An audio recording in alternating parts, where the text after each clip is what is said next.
প্রিয় দর্শক, আজকে আবারও আমি সাইকেল নিয়ে ঘুরতে বেরিয়েছি নতুন একটা জায়গাতে। দেখেন কত সুন্দর দৃশ্য, যা আপনাদের সামনে তুলে না ধরে পারলাম না।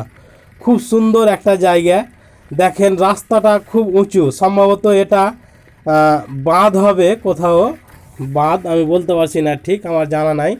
আর চারিধারে এই গাছগুলা লাগা আছে, আর নিচে মতন সব জল শুকিয়েছে। এবার অত্যন্ত বর্ষার কারণে জলটা দীর্ঘদিন স্থায়ী হয়েছিল, যার কারণে জল ধরেছিল। এখন চাষবাসের জন্য, আবাদ করার জন্য চারিদিকে জল শুকিয়ে সব প্রস্তুতি নিচ্ছে চাষিরা।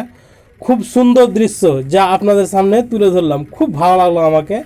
আমিও তো সেই এখানে ওখানে সাইকেল নিয়ে ঘুরে বেড়াচ্ছি, আর আপনাদের সামনে তুলে ধরছি এই দৃশ্যগুলা।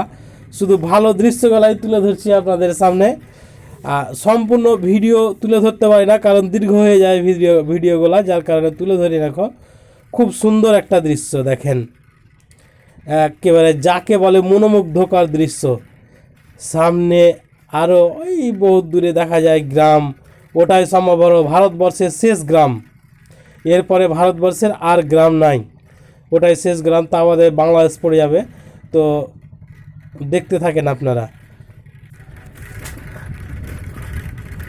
সম্পূর্ণ গ্রামীণ একটা পরিবেশ।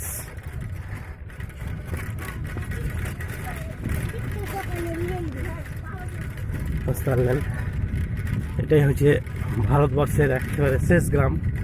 মধ্যখানে রাস্তাটা কত উঁচু, মানে নিচু জায়গা, এগুলো তো সম্ভবত জল ধরে যায়, যার কারণে রাস্তাটা মনে হয় এত উঁচু।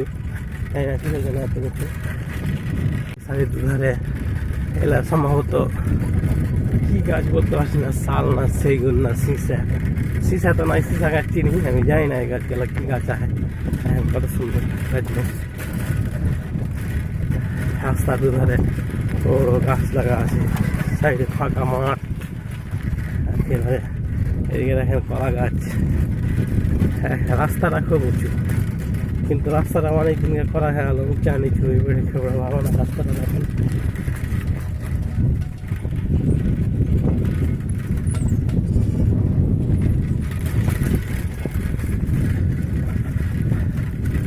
কত সুন্দর জায়গা, শীতের বাতাস বইছে, শীতের দিন, অবাক করার বিষয়। ফাঁকা মাঠে সব ভুট্টা লাগিয়েছে, কেউ লাগাচ্ছে, কেউ মানে মতন অঙ্কুর হয়েছে। হ্যাঁ,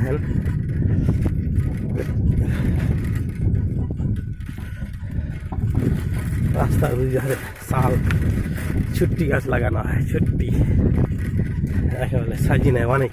এই দেখেন সাজিনা গাছ লাগা অনেক।